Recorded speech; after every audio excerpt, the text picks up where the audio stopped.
Hello everyone. आप सभी का फिर से स्वागत है।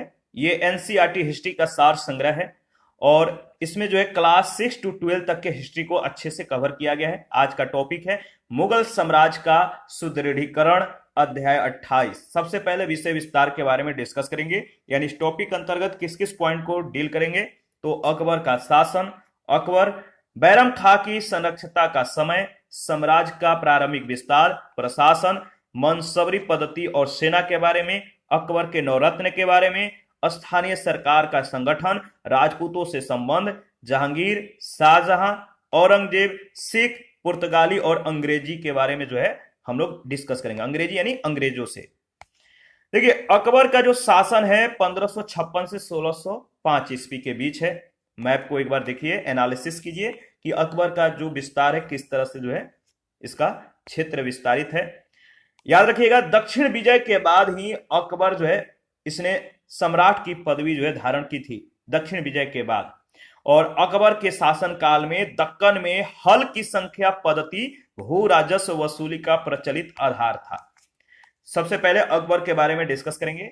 तो देखिए, अकबर का जो जन्म है अमरकोट के राणा विरसाल के महल में 15 अक्टूबर 1542 को हुआ था, सिंध के थार जिले में। अमरकोट कहाँ है? सिंध के थार जिले में। अकबर की माता का नाम हमीदा बानो बेगम था, जो हुमायूं के भाई हिंदाल के सिया गुरु मीर बाबा दोस्त की पुत्री थी, यानी शेख अली अकबर की। हुमायूं के मृत्यु के समय अकबर कालानौर में यानी पंजाब में था। अकबर के संरक्षक बैरम खान ने 10 फरवरी 1556 में ईंटों का एक सिंहासन बनवाकर उसे बादशाह घोषित कर दिया। दिल्ली में 11 फरवरी को अकबर के सम्राट बनने की सूचना दी गई। कालानौर में मात्र 13 साल 4 महीने की उम्र में अकबर को मुगल वंश का ताज पहना दिया गया। बैरम खां को मुगल बादशाह का वजीर बनाकर उसे खान ए खाना का खिताब दिया गया था। हेमू एक हिंदू शासक था जिसने अपना जीवन इस्लाम शाह के अधीन एक बाजार अधीक्षक के रूप में आरंभ किया था, लेकिन आदिल शाह की सेवा में उसने महत्वपूर्ण प्रतिष्ठा प्राप्त कर ली थी। वह 22 युद्ध कर चुका था, 22 वार किया था, युद्ध किया था। उनमें से यानी इन 22 युद्ध में वह किसी भी युद्ध में पराजय का सामना नहीं किया था। आदिल शाह ने हेमू को विक्रमादित्य का खिताब देकर अपना वजीर नियुक्त किया था। हेमू ने आगरा पर अधिकार कर लिया और 50,000 घुड़सवारों, 500 हाथियों और एक दस्ता तोपखानों के साथ दिल्ली की ओर जो है बढ़ा। एक भीषण युद्ध में हेमू ने दिल्ली के निकट मुगलों को पराजित कर दिया और नगर पर अधिकार कर लिया। देखिए, मुगल और हेमू के नेतृत्व में अफगान सेना के मध्य पानीपत के मैदान में युद्ध हुआ। आपको कमेंट करके बताना है कि 5 नवंबर 1556 ईस्वी को पानीपत के कौन सा युद्ध हुआ था, प्रथम, द्वितीय या तृतीय। युद्ध का रुख हेमू के पक्ष में था। तभी हेमू की आंख में एक तीर लगा और वह मूर्छित होकर गिर गया। नेतृत्व कह सकते हैं कि नेतृत्व विहीन अफगान सेना पराजित हुई। हेमू को बंदी बनाकर उसकी हत्या कर दी गई। अकबर के समकालीन जो शासक हैं, महारानी एलिजाबेथ इंग्लैंड की, कार्यकाल है 1558 से 1603 ईस्वी। सम्राट हेनरी चतुर्थ, देश है फ्रांस, कार्यकाल 1553 से 1610 ईस्वी। शाह अब्बास ये ईरान के थे और कार्यकाल है 1588 से 1629। और इसके बाद जार इवान बेसिलिएविच, इनका जो संबंध है रूस से है और कार्यकाल 1530 से 1584 ईस्वी। तो याद रखिएगा, जो एविच है इनका उपनाम है देखिए इवानदी टेरिबल, इवानदी टेरिबल, याद रखिएगा। आगे बढ़ते हैं। अगर बात किया जाए तो बैरम खां की संरक्षता का जो समय है बताइए, तो 1556 से 1560 ईस्वी, याद रखिएगा। बैरम खां लगभग 4 वर्षों तक साम्राज्य का सूत्रधार बना रहा। सर्वोच्च सत्ता का उपयोग करते हुए बैरम खां ने बहुत से शक्तिशाली व्यक्तियों को अप्रसन्न कर दिया था। छोटी छोटी बातों पर अकबर के साथ उसका मतभेद हो जाता, जिसके कह सकते हैं कि इन मतभेदों जब छोटी छोटी बातों को लेकर अकबर के साथ उसका मतभेद हो जाता, तो जिससे अकबर को लगने लगा कि राजकाज को किसी अन्य के हाथों में और अधिक दिन रहने देना जो है ठीक नहीं है। ठीक है, अकबर ने बहुत चतुराई से काम लिया। देखिए, शिकार के बहाने वह आगरा से जो है रवाना हो गया और दिल्ली पहुंचा। दिल्ली से एक फरमान जारी कर उसने बैरम खां को वजीर के पद से बर्खास्त कर दिया। अकबर ने उसके सामने दरबार में या बाहर कहीं भी साम्राज्य की सेवा करने या हज के लिए मक्का चले जाने का विकल्प रखा। बैरम खां ने दूसरे विकल्प को चुना, लेकिन जब वो मक्का जा रहा था तभी अहमदाबाद के निकट पाटन नामक स्थान पर मुबारक खां नामक एक अफगान ने, जिसकी कह सकते हैं उससे रंजिश थी, ठीक है, इसकी हत्या कर दी। ठीक है, शत्रुता थी, इसने हत्या कर दी। अकबर ने बैरम खां की विधवा, जो कि रिश्ते में उसकी बहन थी, इससे विवाह कर लिया। साम्राज्य का प्रारंभिक जो विस्तार है इसके बारे में देख लेते हैं। इस काल में जो सबसे महत्वपूर्ण क्षेत्र जीते गए थे वे मालवा, गढ़ा कटंगा और अजमेर थे। उस समय मालवा का शासक बाज बहादुर था। उसके विभिन्न गुणों में उसकी संगीत प्रवीणता और काव्य पटुता भी शामिल थी। इन दोनों कलाओं में जो है समान रूप से निष्णात और अपनी सुंदरता के लिए जो है ये प्रसिद्ध रूपमती के साथ बाज बहादुर की प्रेम कथाएं लोक विदित है। ठीक है, याद रखिएगा। बाज बहादुर और रूपमती की समाधि उज्जैन में स्थित है। उसके शासन काल में मांडू संगीत का एक विख्यात केंद्र बन गया था। मालवा पर किए गए आक्रमण का नेतृत्व अकबर को पालने वाली उसकी माता माहम अनगा के बेटे आदम खां ने किया था। इस युद्ध में बाज बहादुर पराजित हुआ। लूट के धन पर मुगलों ने अपना अधिकार कर लिया। आदम खां और मालवा में प्रतिक्रियाएं हुई तथा बाज बहादुर ने अपना जो है खोया हुआ राज वापस पाने में सफलता प्राप्त की। बैरम खां का विद्रोह समाप्त होने के पश्चात अकबर ने मालवा के विरुद्ध दूसरी बार सेना जो है भेजी और परिणाम स्वरूप वह हार गया और उसे मालवा छोड़कर जाना पड़ा। अकबर की जो विजय है इसके बारे में देख लेते हैं। अकबर की विजय कब कब हुई? तो गोंडवाना विजय अकबर की विजय थी 1564 ईस्वी में। चित्तौड़ का विजय 1568 ईस्वी में। कालिंजर का विजय 1570 ईस्वी में। आमेर से जो संधि हुई थी 1562 ईस्वी में। मरवाड़ का विजय 1570 ईस्वी में। हल्दी घाटी का युद्ध 1576 और अस्सीरगढ़ का जो युद्ध है इसमें विजय 1601 ईस्वी में इसे प्राप्त हुआ। कुछ समय पश्चात जो है वो अकबर के दरबार में पहुंचा, जहां बादशाह ने उसे जो है मनसबदार बना लिया। लगभग उसी समय मुगल सेना ने गढ़ कटंगा राज पर आक्रमण कर दिया। इस राज में नर्मदा घाटी और आधुनिक मध्य प्रदेश का उत्तरी भाग शामिल था। इन दोनों प्रदेशों को एक करने का श्रेय अमन दास को था, जिसका जीवन काल 15वीं सदी के उत्तरार्ध में पड़ता है। अमन दास ने राय सेन को जीतने में गुजरात के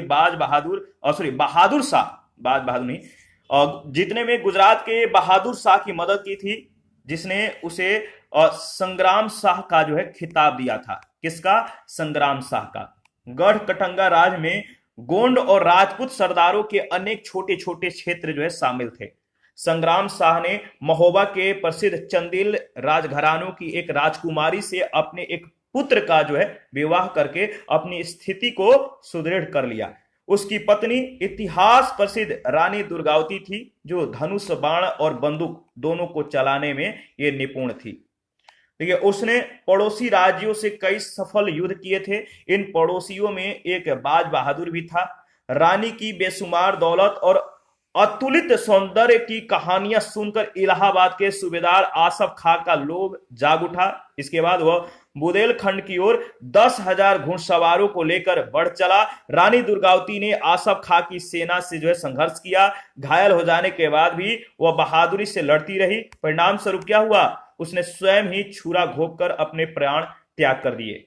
अकबर ने राजस्थान के अधिकतर क्षेत्रों पर अपना आधिपत्य स्थापित कर लिया तथा बंगाल और गुजरात को भी जीत लिया।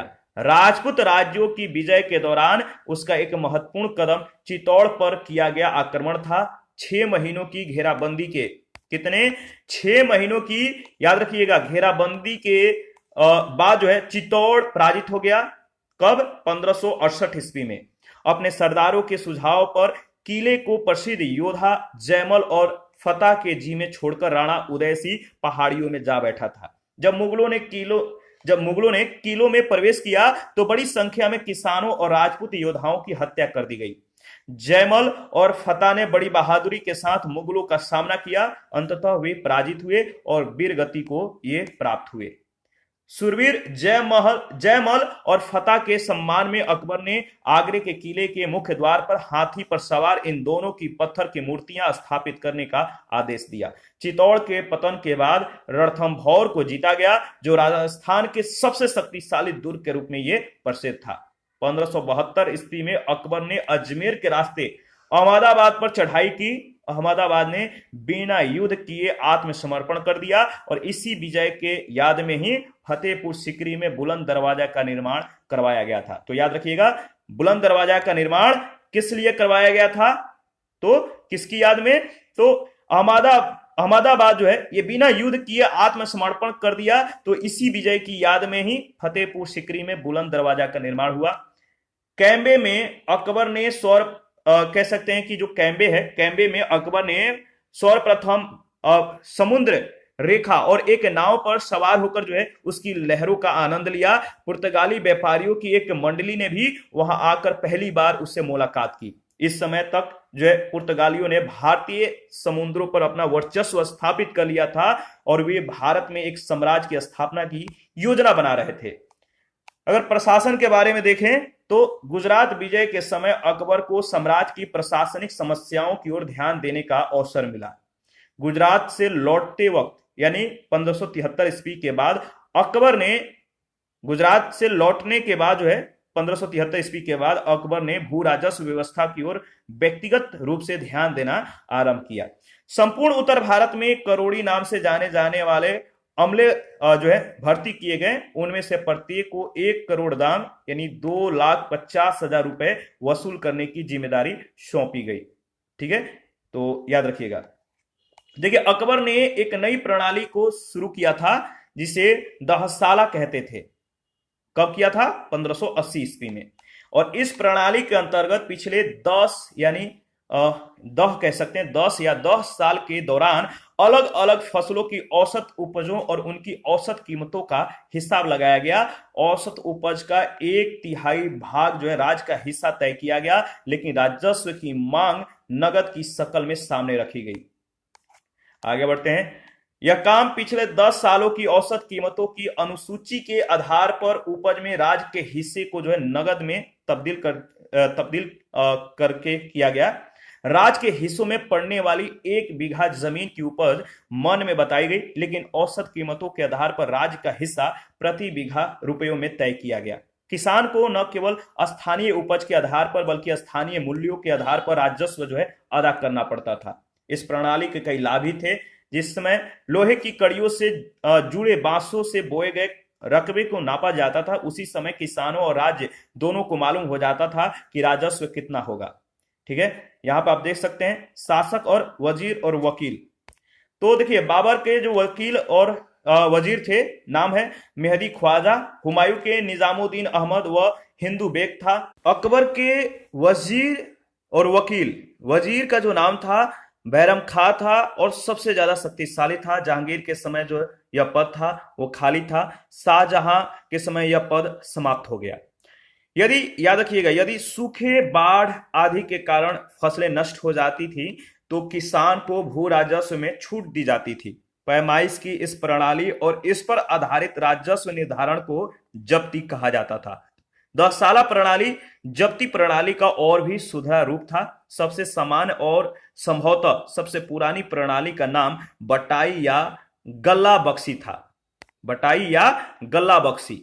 इस प्रणाली में उपज निर्धारित अनुपात में किसानों और राज्य के बीच बांट दी जाती थी। कपास, तिलहन, गन्ना आदि की फसलों के मामलों में राज्य आमतौर पर नगद अदायगी चाहता था, इसीलिए इन्हें नगदी फसल कहा जाता था।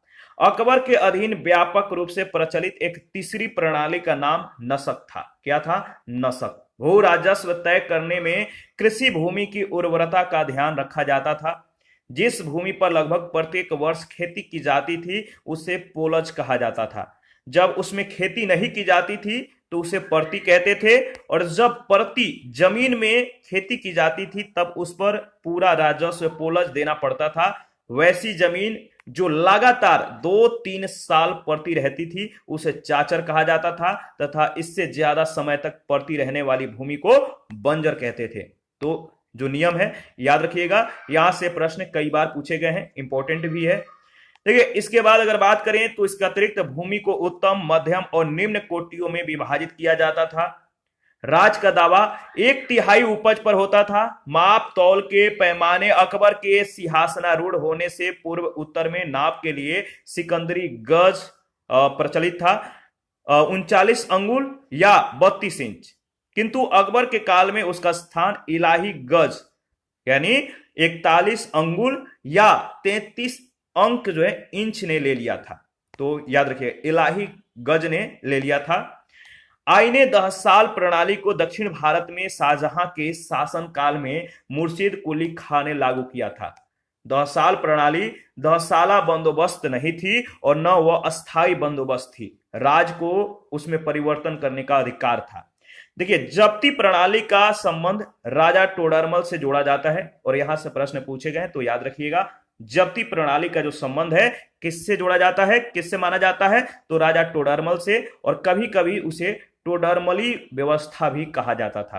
टोडरमल एक मेधावी राजस्व अधिकारी था जिसने कुछ समय तक शेरशाह के अधीन काम किया था। मुगल काल में निम्न प्रकार के किसानों का उल्लेख मिलता है। देखिए पाहिक कास्ट, पाहिक कास्ट अपनी जमीन पर खेती करने के लिए दूसरे गांव में जाने वाले किसान थे। खुद कास्ट स्वयं अपनी जमीन पर खेती करने वाले ये किसान थे, जमीन भी इसी गांव में था यानी जिस गांव में रहते थे। मुजारे मालिकों की जमीन या खुद कास्ट किसानों की जमीन पर ये खेती करने वाले किसान थे। तो याद रखिएगा मनसबदारी पद्धति और सेना के बारे में हम लोग डिस्कस करेंगे। अकबर की मनसबदारी पद्धति के अधीन प्रत्येक अधिकारी को एक दर्जा या मनसब दिया जाता था। देखिए सबसे निचला जो दर्जा था वो 10 का था और सबसे ऊपर का दर्जा 500 का था, जो सरदारों यानी अमीरों के वर्ग के लिए था। अकबर के अंतिम शासन काल में 5,000 मनसब को बढ़ाकर 7,000 बना दिया गया तथा मिर्जा अजीज कोका तथा राजा मानसी इन दोनों सरदारों को जो है उच्चतम जो है मनसब से सम्मानित किया गया। ये दर्जे सामान्य रूप से 2 भागों में विभक्त हुआ करते थे, जात और सवार में। जात का मतलब था व्यक्तिगत, यानी इससे जो है व्यक्ति का व्यक्तिगत दर्जा निर्धारित होता था और वेतन तय होता था। सवार दर्जा जो है यह सूचित करता था कि उससे कितने सवार रखना अपेक्षित था।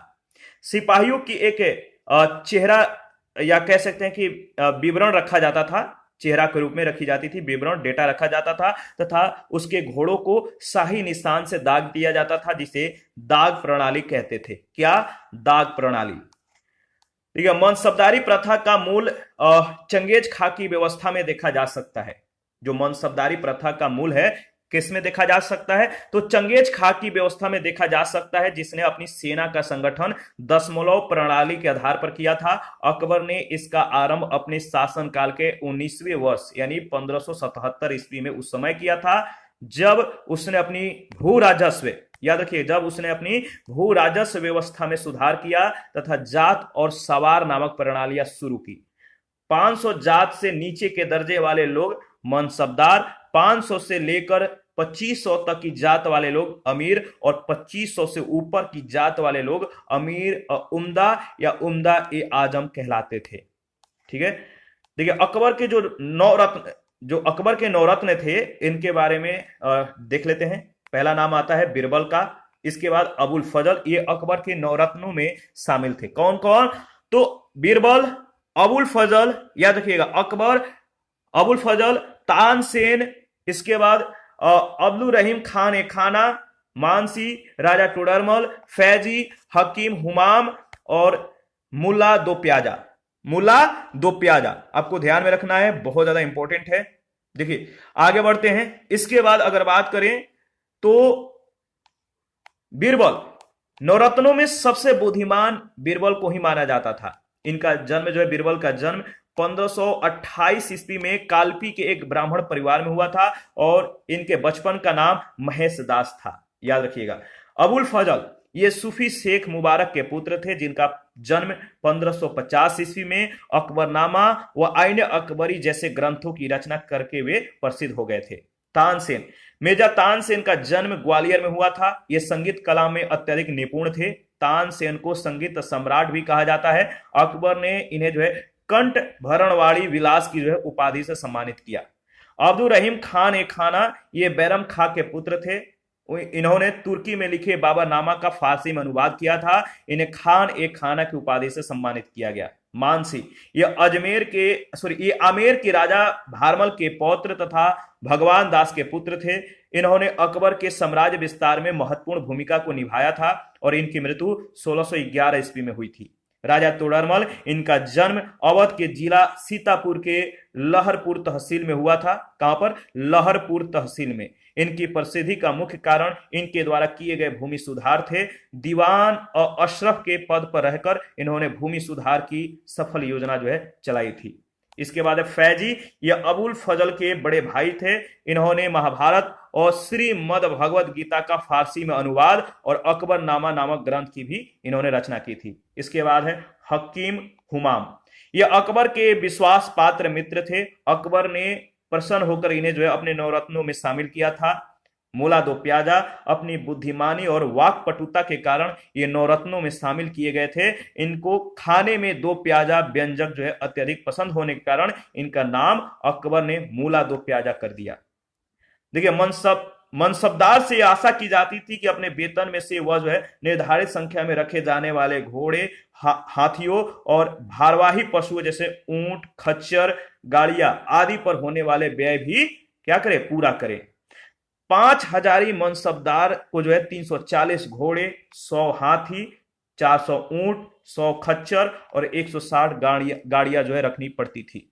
मनसबदारों को अच्छे वेतन दिए जाते थे। 5000 मनसबदार को मासिक जो है 30,000 रुपए, 3000 को 17,000 रुपए और 1000 को 8200 रुपए दिए जाते थे।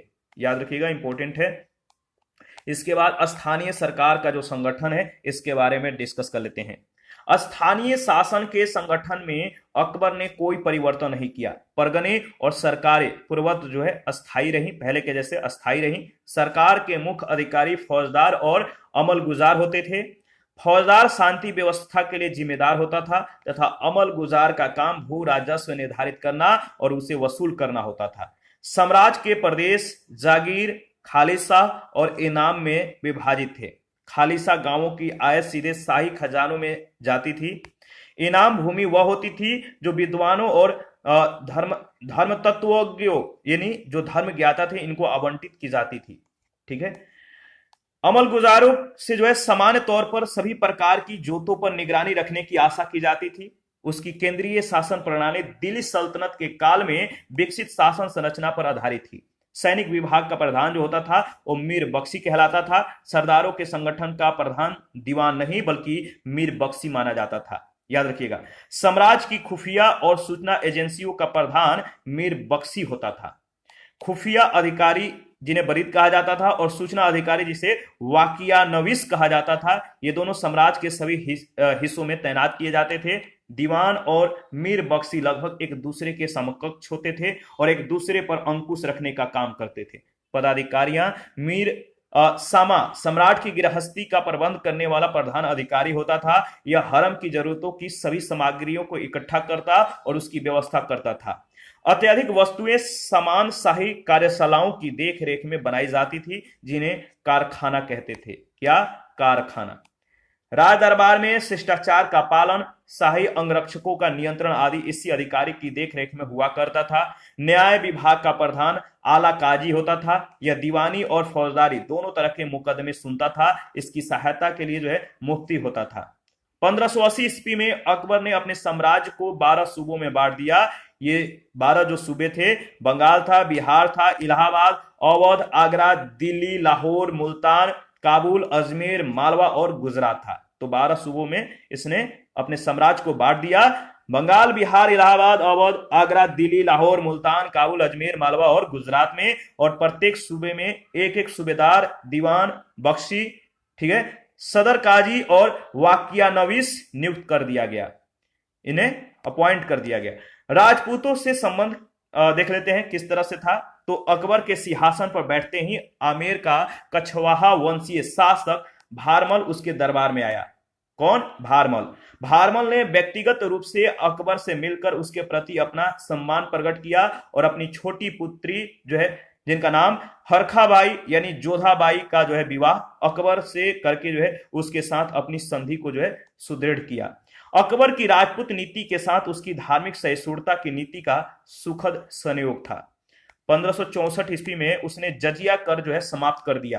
कब? 1564 में उसने जजिया कर समाप्त किया। अकबर ने तीर्थ कर, जो तीर्थ कर होता था, इससे पहले समाप्त कर दिया था। इसी प्रकार युद्ध बंदियों को बलपूर्वक मुस्लिम बनाने के चलन को जो है समाप्त कर दिया गया था। याद रखिएगा इसके जो कार्य हैं। अगर बात करें नेक्स्ट, तो जैसलमेर और बीकानेर के राजाओं ने अकबर से वैवाहिक संबंध को स्थापित किए थे। मेवाड़ एकमात्र राज्य था जो मुगल प्रभुता स्वीकार न करने की जिद पर अड़ा हुआ था। उदयपुर और पहाड़ी क्षेत्रों में मेवाड़ के बृहत्तर भाग महाराणा प्रताप के नियंत्रण में थे। 1572 ईस्वी में राणा उदय सिंह का पुत्र महाराणा प्रताप गद्दी पर बैठा। अकबर ने एक के बाद एक कई दूतमंडल भेजवाकर जो है महाराणा प्रताप को इस बात पर सहमत करने की जो है कोशिश की कि वह मुगल प्रभुता को स्वीकार कर ले। अकबर ने उसे जो शाही पोशाक भेजी थी उसे महाराणा प्रताप ने धारण कर लिया था।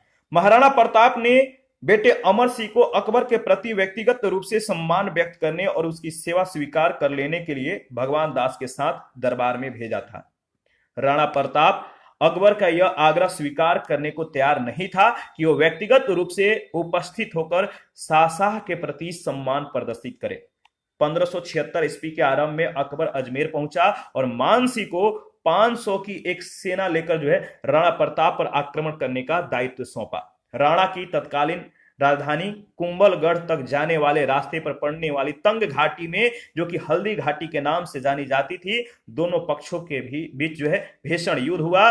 मुगलों ने डूंगरपुर, बांसवाड़ा, सिरोही आदि राज्यों में क्या किया, जो थे जो मेवाड़ के अधीन और उसके मित्र थे और जिन्होंने राणा को समर्थन दिया था, इनके अत्यधिक जो है विनाश किया था। इन राज्यों में अत्यधिक विनाश हुआ।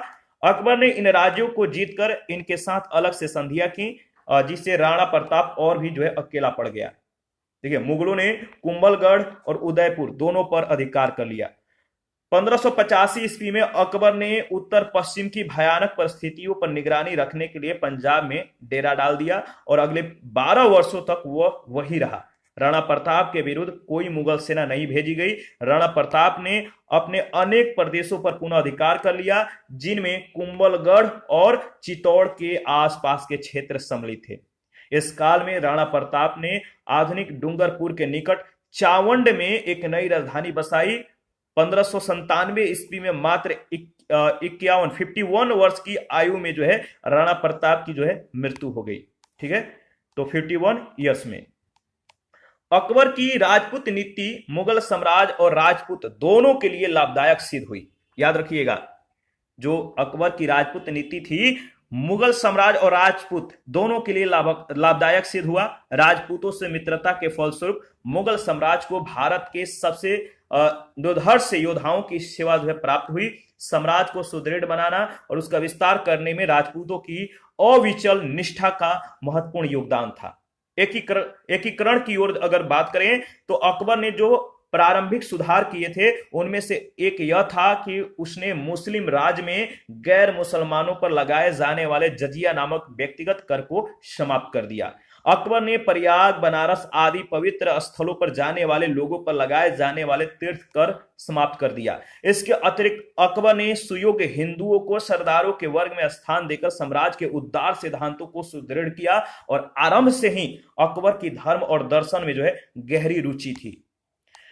1575 ईस्वी में अकबर ने अपनी नई राजधानी फतेहपुर सीकरी में एक बड़ा कक्ष बनवाया, जिसे इबादत खाना यानी प्रार्थना कक्ष कहा जाता है।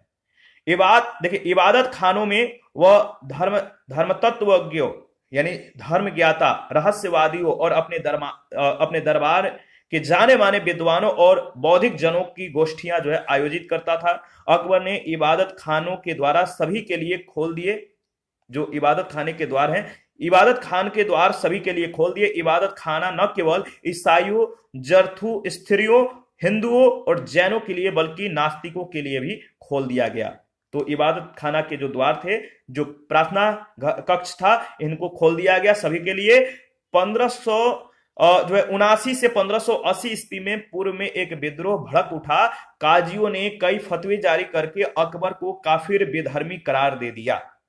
अकबर के इबादत खाने के धर्माचार्य जो थे, हिंदू से जो धर्माचार्य थे देवी और पुरुषोत्तम, जैन के जो धर्माचार्य थे हर विजय सूरी, जिनचंद्र, और पारसी के जो धर्माचार्य थे दस्तूर मेहरजी राणा, और ईसाई से जो थे वो थे एकाबीबा और मोन्सेरात। याद रखिएगा। मौलवियों के मुकाबले अपनी स्थिति को और भी मजबूत करने के लिए अकबर ने जो है एक महजर या महजरनामा की घोषणा जारी की। 1582 ईस्वी में अकबर ने इबादत खानों में बहसों का सिलसिला बंद कर दिया, और इस तथ्य का कोई प्रमाण नहीं मिलता है कि अकबर ने किसी नए धर्म की उद्घोषणा की थी। इसके लिए अबुल फजल और बंदायूनी ने तौहीद और इलाही शब्द का प्रयोग किया है। तौहीद और इलाही, जिसका अर्थ होता है एकेश्वरवाद। याद रखिएगा, एकेश्वरवाद। और इसके कह सकते हैं इसके साथ दीन अर्थात धर्म शब्द 80 साल बाद जो है जोड़ा गया। तौहीद और इलाही वास्तव में सूफी मत जैसा एक पंथ था। अधिकांश इसके सदस्य बन गए। दीक्षा का दिन रविवार होता था। नौ दीक्षित व्यक्ति अपना सिर सम्राट के चरणों में रख देता था। वह उसे प्यार से उठाकर उसे एक मंत्र देता था, जिसे सूफियों की भाषा में शास्त्र कहा जाता था। क्या शास्त्र? इनमें अकबर का प्रिय सिद्धांत या सूत्र अल्लाह ओ अकबर या अल्लाह महान है, यह शामिल था। देखिए, बंदायूनी कहता है कि सदस्यों की निष्ठा की 4 अवस्थाएं हुआ करती थी: संपत्ति का अर्पण, जीवन का अर्पण, सम्मान का अर्पण और धर्म का अर्पण। अकबर ने विभिन्न धर्मों के बीच सुलह कुल या शांति तथा मेल जोल पर और तरीकों से भी दबाव देने का जो है प्रयास किया। उसने संस्कृत, अरबी, ग्रीक आदि की कृतियों का फारसी में अनुवाद करवाने के लिए एक विशाल अनुवाद विभाग स्थापित किया था। देखिए, सबसे पहले सिंहासन बत्तीसी, अथर्ववेद और बाइबल का अनुवाद आरंभ किया गया। उसके बाद महाभारत, रामायण और गीता का अनुवाद आरंभ करवाया गया। पंचतंत्र और भूगोल से संबंधित कई रचनाओं का अनुवाद किया गया, और शायद सबसे पहली बार कुरान का अनुवाद किया गया। अकबर ने कई सामाजिक और शैक्षिक सुधार किए। उसने सती प्रथा को समाप्त कर दी। विधवा विवाह को कानूनी समर्थन दिया गया। विवाह की उम्र बढ़ाकर लड़कियों के लिए 14 वर्ष और लड़कों के लिए 16 वर्ष कर दी गई। अकबर ने शिक्षा के पाठ्यक्रम को संशोधित किया। उसने नैतिक शिक्षा, गणित, कृषि, ज्यामिति, खगोल विज्ञान, शासन के नियम, तर्कशास्त्र और इतिहास आदि जैसे धर्मेतर विषयों की शिक्षा पर बल दिया। उसने कलाकारों, कवियों, चित्रकारों और संगीतज्ञों को प्रश्रय दिया। उसका दरबार नवरत्न कहे जाने वाले विभिन्न क्षेत्रों के मूर्धन्य व्यक्तियों के लिए प्रसिद्ध हो गया। जहांगीर के बारे में देख लेते हैं। जहांगीर को युवा अवस्था में अवध और बंगाल का सूबेदार नियुक्त किया गया था। 1605 ईस्वी में अकबर के मृत्यु के बाद जहांगीर बादशाह बना। वह अकबर के भांति धार्मिक और सामाजिक सुधारों में रुचि रखता था। उसने अपना संस्मरण तुजुक ए जहांगीरी स्वयं लिखा था। यहां से प्रश्न पूछे जाते हैं, तुजुक ए जहांगीरी किसने लिखा था? तो जहांगीर ने। जहांगीर को चित्रकला का अच्छा ज्ञान था तथा उसने अपने दरबार के श्रेष्ठ चित्रकारों पर गर्व था। 1611 में जहांगीर ने नूरजहां से विवाह किया, जो एक सुंदर और बुद्धिमान स्त्री थी। गुलाब से इत्र बनाने की जो विधि है, इसका आविष्कार नूरजहां की मां असमत बेगम ने किया था। उसी ने इस विधि को अपनी पुत्री नूरजहां को बताया था। नूरजहां गुट क्या है? देखिए, अपने विवाह के कुछ ही वर्षों के बाद नूरजहां ने अपना दल जो है बना लिया था, जिसे नूरजहां गुट या जुनता गुट के नाम से जाना गया। इस गुट में नूरजहां और उसके पिता एतमाउद्दौला, माता असमत बेगम, उसका भाई आसफ खां और शहजादा खुरम शामिल थे। इस दल का प्रभुत्व 1622 ईस्वी तक जो है स्थापित रहा। देखिए, जहांगीर के लंबे समय तक बीमार रहने के कारण नूरजहां ने उसके कार्य और साम्राज्य का शासन प्रबंधन को संभाला, और प्रत्येक महत्वपूर्ण कार्य में जहांगीर जो है उसकी राय लिया करता था। वह इतनी शक्तिशाली हो गई कि राज के सिक्कों पर जहांगीर के नाम के साथ उसका नाम लिखा जाने लगा। जहांगीर ने सिखों के 5वें गुरु अर्जुन देव को शहजादे खुसरो की सहायता के कारण फांसी दे दी थी। याद रखिएगा। जहांगीर ने बंगाल पर मुगलों के अधिकार को प्रभावशाली बनाया। अकबर का मेवाड़ के महाराणा से जो आरंभ में संघर्ष हुआ था, उसको समाप्त कर दिया गया। जहांगीर ने राजपूतों के साथ वैवाहिक संबंध स्थापित करने के अपने पिता की जो नीति थी, इसको जारी रखा, कंटिन्यू रखा। जहांगीर ने 1612 ईस्वी में अपने राजाभिषेक के 7वें वर्ष में प्रथम बार रक्षाबंधन का त्योहार मनाया तथा अपनी कलाई पर राखी बंधवाई। जहांगीर इसे निगाह ए दस्त कहता था। सर्वप्रथम 1608 ईस्वी में कैप्टन विलियम हॉकिंस इंग्लैंड के राजा जेम्स प्रथम के दूत के रूप में सम्राट अकबर के नाम पत्र लेकर जो है बादशाह जहांगीर के दरबार में उपस्थित हुआ। तो जहांगीर के दरबार में कौन आया था? William Hawkins. हॉकिंस तुर्की और फारसी भाषा का ज्ञाता था, याद रखिएगा। उसने हॉकिंस को 400 मनसब तथा फिरंगी खा यानी इंग्लिश खा की उपाधि से सम्मानित किया। वह 3 वर्ष तक जो है मुगल दरबार में रहा, किंतु पुर्तगालियों के षड्यंत्र के कारण जहांगीर से विशेषाधिकार पाने में वह असफल रहा। हॉकिंस के बाद जेम्स प्रथम का दूसरा दूत पॉल केनिंग था, जो 1612 ईस्वी में उसका पत्र लेकर मुगल दरबार में जो है उपस्थित हुआ, किंतु उसे भी यह जो सफलता है नहीं मिली। ठीक है, याद रखिएगा। इसके बाद 1615 ईस्वी में तीसरे अंग्रेज दूत के रूप में विलियम एडवर्ड जेम्स प्रथम का पत्र लेकर बादशाह के सेवा में उपस्थित हुआ। जहांगीर के शासन काल में ही इंग्लैंड के बादशाह ने सर टॉमस रो को आगरा के दरबार में अपना राजदूत बनाकर भेजा था। सर टॉमस ने जहांगीर के साथ एक कह सकते हैं कि व्यापारिक संधि करने का प्रयत्न किया, परंतु जहांगीर इसके लिए सहमत नहीं हुआ। सर टॉमस रो जो है ये 3 वर्ष तक आगरा में रहे और उसने मुगल दरबार के जीवन का जो है बहुत ही सजीव रूप से जो है वर्णन किया है। जहांगीर को उसकी न्याय की जंजीर के लिए जो है स्मरण किया जाता है, याद किया जाता है। तो न्याय की जंजीर के लिए किसको स्मरण किया जाता है? तो जहांगीर को। उसने सोने की एक लंबी जंजीर बनवाई जिसमें घंटियां बंधी हुई थी और उसको राजमहल के दीवार से जो है लटका दिया गया।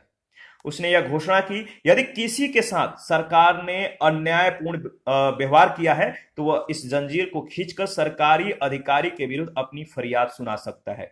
जहांगीर ने 2 अस्पा और सी अस्पा प्रथा जो है आरंभ की थी। इसके अंतर्गत बिना जात पद बढ़ाए ही मनसबदारों को अधिक सेना रखनी पड़ती थी। 2 अस्पा का मतलब था इसके अंतर्गत मनसबदारों को अपने सवार पद के 2 गुने घोड़े रखने पड़ते थे, और सी अस्पा का मतलब था इसके अंतर्गत मनसबदारों को अपने सवार पद के 3 गुने घोड़े रखने पड़ते थे। यहां से प्रश्न पूछे गए हैं और यूपीएससी तक के जो है एग्जामों में ऐसे प्रश्न पूछे जाते हैं। जहांगीर ने निसार नामक सिक्के का प्रचलन किया था। जहांगीर ने किस प्रकार के सिक्के का प्रचलन किया था? निसार। इसके बाद शाहजहां के बारे में डिस्कस कर लेते हैं। शाहजहां अपने पिता के मृत्यु के बाद 1628 ईस्वी में राज सिंहासन पर बैठा। इसके बचपन का नाम खुरम था। यह जगत गोसाई का पुत्र था, यानी जोधाबाई का। इसका विवाह नूरजहां के भाई आसफ खां की पुत्री अर्जुमंद बानो बेगम से हुआ था, जो मुमताज महल के नाम से प्रसिद्ध हुई। शाहजहां ने दिल्ली के निकट शाहजहानाबाद नगर की स्थापना की और अपनी राजधानी आगरा से दिल्ली जो है स्थानांतरित कर दी। याद रखिएगा, इंपॉर्टेंट है। वर्तमान में पुरानी दिल्ली के नाम से जाना जाता है और इसी में उसने सुरक्षा दुर्ग का जो है निर्माण करवाया, जिसे लाल किला या किला ए मुबारक के नाम से जाना जाता है। उसने इसी किले में दीवान ए आम और दीवान ए खास का निर्माण करवाया था। तख्ते ताउस रत्नों से जड़ा हुआ सोने का सिंहासन था जिस पर शाहजहां बैठता था। इसी तख्त में कोहिनूर नामक कीमती हीरा जो है जड़ा हुआ था। शाहजहां को जो है अपने शासन काल में सबसे पहले बुंदेलखंड और दक्षिण के विद्रोह का जो है सामना करना पड़ा था। दक्षिण मुगलों के लिए कठिनाइयों का क्षेत्र बन गया। मुगलों ने अंत में अहमदनगर के राज को जीत लिया और गोलकुंडा और बीजापुर के राज्यों ने मुगलों का जो है आधिपत्य स्वीकार कर लिया और उसके साथ शांति बनाए रखने के लिए क्या किया? संधि कर ली। शाहजहां ने अपने पुत्र शहजादा औरंगजेब को जो है दक्षिण का सूबेदार बनाया।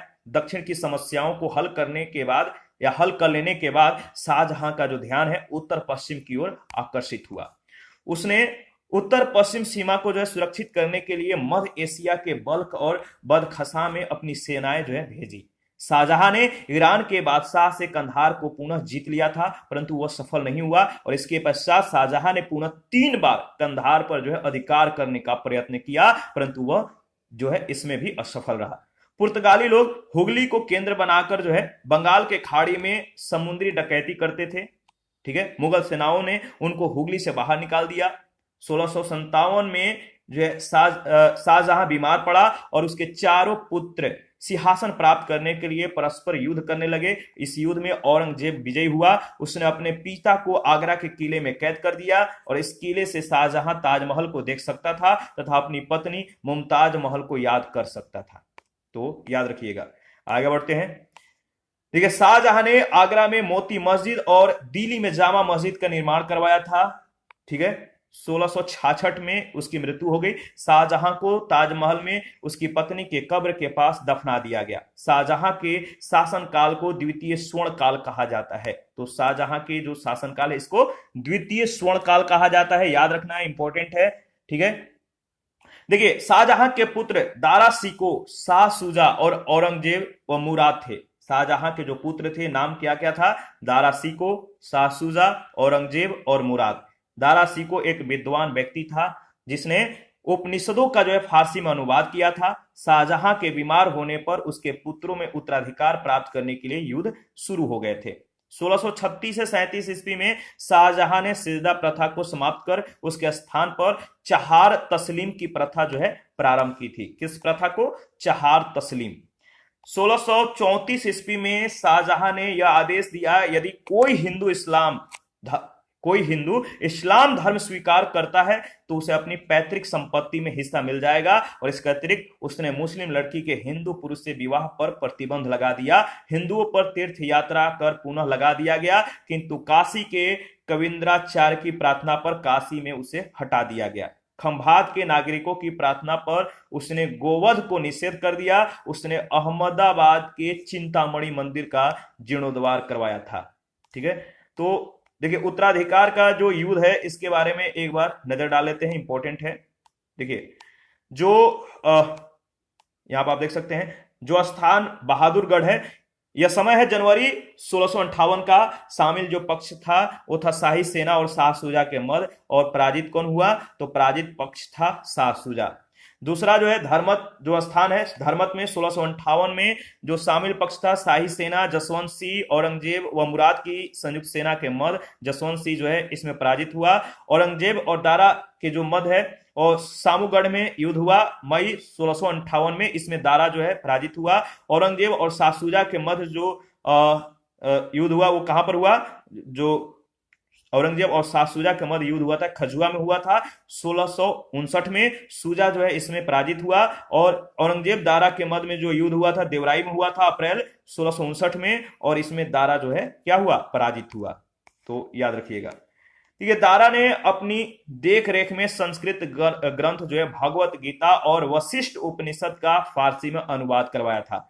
शाहजहां के काल में सुंदरदास, चिंतामणि और कविंद्राचार्य हिंदी के महान विद्वान और कवि थे।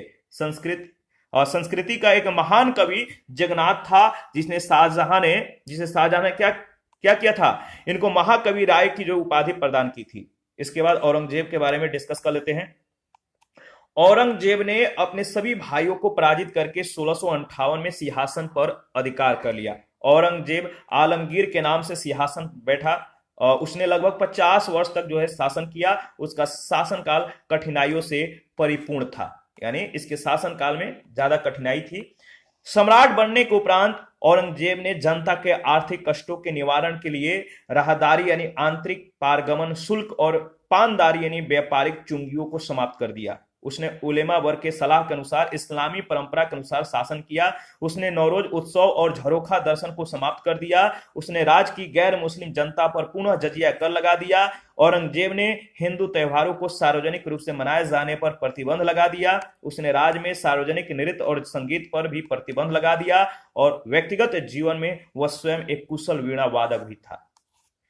ठीक है, औरंगजेब के शासनकाल में मुगल साम्राज्य का सबसे अधिक विस्तार हुआ था। वह लगभग संपूर्ण भारत पर शासन करता था। अपने व्यक्तिगत चारित्रिक गुणों के कारण औरंगजेब को जिंदा पीर के नाम से जाना जाता था। पूना और कोंकण के आसपास के क्षेत्र पहाड़ी हैं और इसी क्षेत्र में मराठे शक्तिशाली थे। छापामार गुरिल्ला युद्ध प्रणाली को अपनाकर वे मुगल सेनाओं को परेशान करने में जो है सफल होते रहे। शिवाजी सबसे अधिक शक्तिशाली मराठा सरदार था। उसके पिता बीजापुर के शासक के अधीन सेना में अधिकारी थे। बीजापुर को शक्तिहीन होता देखकर उन्होंने अपने को स्वतंत्र घोषित करने का प्रयत्न किया। बीजापुर के शासक ने अपने सेनापति अफजल खां को शिवाजी के विरुद्ध युद्ध करने को भेजा, किंतु शिवाजी ने उसकी हत्या कर दी। औरंगजेब ने अपने अधिकारी जय सिंह को शिवाजी के विरुद्ध युद्ध करने के लिए भेजा। जय सिंह ने सूझबूझ से अपने ज्ञान से शिवाजी को सहमत कर लिया और वह उनके साथ औरंगजेब के दरबार में चले।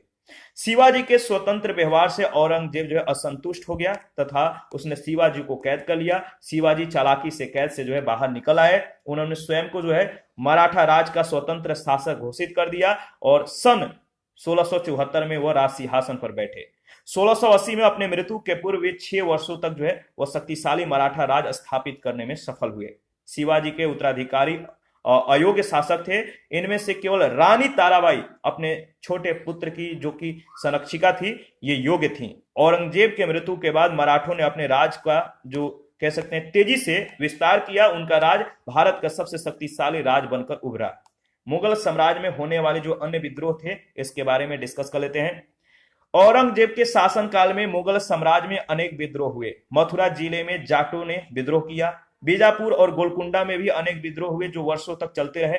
अंत में ये दोनों राज 1686 और 1687 में मुगल साम्राज्य में मिला लिए गए, जिसके कारण औरंगजेब का राजपूतों के साथ संघर्ष आरंभ हो गया। राजस्थान के 2 प्रमुख राज्यों मेवाड़ और मारवाड़ के शासक औरंगजेब के विरोधी हो गए। याद रखिएगा। आगे बढ़ते हैं। अगर बात करें तो औरंगजेब के काल में बुंदेला सरदार छत्रसाल ने विद्रोह किया था और इसके काल में सतनामी विद्रोह हुआ था। सिख के बारे में देख लेते हैं। गुरु नानक के द्वारा स्थापित किए गए नए धर्म के अनुयायी सिख थे। गुरु नानक के पश्चात इस धर्म में 9 गुरु हुए। आरंभिक गुरुओं का ध्यान केवल धार्मिक पहलू पर केंद्रित रहा, परंतु धीरे धीरे सिखों के गुरु उनके सैनिक नेता बनने लगे। सिखों की शक्ति लगातार बढ़ती रही। इस बढ़ती हुई शक्ति को रोकने के लिए मुगल प्रशासन ने 1675 ईस्वी में गुरु तेग बहादुर को फांसी की सजा दे दी। देखिए, 10वें गुरु गोविंद सिंह ने सिखों का सैनिकों के रूप में संगठन आरंभ किया और उनके मुगल सेनाओं के विरुद्ध युद्ध करने के लिए उनको तैयार किया। अब सिखों के लिए खालसा शब्द का प्रयोग होने लगा, जिसका अर्थ है शुद्ध। गुरु गोविंद सिंह के नेतृत्व में अब उनके सैनिक दल बन गए। याद रखिएगा। मराठों के समान सिखों ने भी अनेक स्थानों पर आक्रमण किए। औरंगजेब के शासनकाल में मराठों की भांति सिख स्वतंत्र राज्य की स्थापना नहीं कर सके। देखिए, मुगल साम्राज्य अब इतनी शक्तिशाली नहीं रह गया था कि वह सिखों के विद्रोह का दमन कर सके। पुर्तगाली और अंग्रेज के बारे में इनके बीच की जो प्रतिक्रियाएं हैं, इसके बारे में डिस्कस कर लेते हैं। देखिए, जो पुर्तगाली और अंग्रेज थे, पुर्तगालियों और अंग्रेजों ने भी औरंगजेब के लिए समस्याएं उत्पन्न की। पुर्तगाली समुद्री डाकुओं ने बंगाल के खाड़ी में जहाजों के लूटने का कार्य फिर से आरंभ कर दिया था। उन्होंने चटगांव को अपना केंद्र बनाया और उनके विरुद्ध युद्ध करने के लिए औरंगजेब ने अपनी सेना भेजी। इस सेना को पूर्ण सफलता मिली, क्योंकि उसने केवल चटगांव पर ही अधिकार नहीं किया, बल्कि बंगाल के पूर्वी भाग को भी मुगल साम्राज्य में मिला लिया। पश्चिमी समुद्र तट पर इस समय अंग्रेज समुद्री डाकू उपद्रव कर रहे थे और बहुत ज्यादा परेशान कर रहे थे। वे भारतीय जहाजों को लूट लेते थे। सूरत में अंग्रेजों का एक कारखाना था, वहीं से अंग्रेज व्यापार करते थे। औरंगजेब के शासनकाल में अंतिम दिनों में मुगल साम्राज्य उतना शक्तिशाली अब नहीं रह गया था जितना वह अकबर के शासनकाल में था। औरंगजेब कुछ परंपरावादी मुस्लिमों के प्रभाव में आ गया। इसने इस्लाम धर्म के नियमों के अनुसार शासन करने का निश्चय किया। देखिए, उसने यह नीति उसके पूर्वजों की शासन नीति से भिन्न थी। औरंगजेब एक परंपरावादी मुस्लिम बन गया था तथा वह अपने धार्मिक सिद्धांतों के प्रति पूर्ण निष्ठावान था। वह दरबार के विलासिता पूर्ण जीवन से विरक्त हो गया था तथा धार्मिक विश्वासों पर आधारित सादा जीवन व्यतीत करना चाहता था। इस टॉपिक से रिलेटेड जो पहला प्रश्न पूछा गया है, अकबर जो सम्राट अकबर है, इसके द्वारा निम्न में से किसको जरी कलम की उपाधि प्रदान की गई थी? तो अकबर के द्वारा किसको जरी कलम की उपाधि दी गई थी? तो मोहम्मद हुसैन को। दूसरा प्रश्न है, अकबर अपना धार्मिक विचार विमर्श कहां करता था? अकबर अपना धार्मिक विचार विमर्श इबादत खाने में करता था। आइन ए अकबरी पुस्तक का लेखक कौन है? आइन ए अकबरी पुस्तक के लेखक हैं अबुल फजल। जब ईस्ट इंडिया कंपनी का गठन हुआ था उस समय भारत का मुगल बादशाह कौन था? यहां से प्रश्न बहुत बार पूछे गए हैं, ये प्रश्न बहुत ज्यादा इंपॉर्टेंट है, तो एमसीक्यूज को जो है आप प्रैक्टिस करते रहिएगा। तो जब ईस्ट इंडिया कंपनी का गठन हुआ था उस समय भारत का जो मुगल बादशाह था वो अकबर था। कौन था? अकबर। जहांगीर ने सर थॉमस रो को कहां मिलने का अवसर दिया था? जहांगीर ने सर थॉमस रो को अजमेर में मिलने का अवसर दिया। 6 नंबर है, अकबर ने दीन ए इलाही किस वर्ष प्रारंभ किया था? अकबर ने दीन ए इलाही किस वर्ष में प्रारंभ किया था? तो 1582 ईस्वी में। अकबर के दरबार में आने वाला प्रथम अंग्रेज व्यापारी कौन था? तो रॉल्फ फिंच। अकबर के दरबार में आने वाला प्रथम अंग्रेज व्यापारी कौन था? Ralph Fitch. और प्रश्न संख्या 8, दो अस्पा एवं सी अस्पा प्रथा किसने प्रारंभ की थी? तो याद रखिएगा जहांगीर ने। दो अस्पा और सी अस्पा जो प्रथा है किसने प्रारंभ की थी? बताइए। इसका सही जवाब हो जाएगा जहांगीर।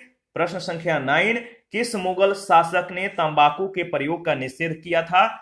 तो किस मुगल शासक ने तंबाकू के प्रयोग का जो है निषेध किया था? जहांगीर ने। प्रश्न संख्या 10, निम्नलिखित अंग्रेजों में से किसे जहांगीर ने खान की उपाधि से सम्मानित किया था? बताइए। किसने, मतलब कि किसे जो है जहांगीर ने खान की उपाधि से सम्मानित किया था? कैप्टन विलियम हॉकिंस को। 11 नंबर है, मुगल शासन में तांबे का सिक्का क्या कहलाता था? मुगल शासन में तांबे का सिक्का जो है दाम कहलाता था। भू राजस्व प्रशासन के क्षेत्र में शेरशाह और अकबर के मध्य निम्नलिखित में से कौन निरंतरता की कड़ी थी? तो था टोडरमल, बी ऑप्शन। और 13 नंबर है, अकबर के द्वारा बनाई गई कौन सी इमारत का नक्शा जो है बौद्ध विहार के अनुरूप है? अकबर के द्वारा बनाई गई कौन सी इमारत का नक्शा जो है बौद्ध विहार के अनुरूप है? तो है पंचमहल। और 14 नंबर है, सूची 1 सूची 2 के साथ आपको जो है मिलान करना है। तो चलिए मिलान करते हैं। इसका सही जवाब हो जाएगा बाबर जो था इसका जो मकबरा है कहां पर है? बाबर का मकबरा काबुल में है। अकबर का जो मकबरा है ये सिकंदरा में है। जहांगीर का लाहौर में है और शाहजहां का आगरा में है। ठीक है, तो याद रखिएगा। इसी के साथ आज का सेशन समाप्त।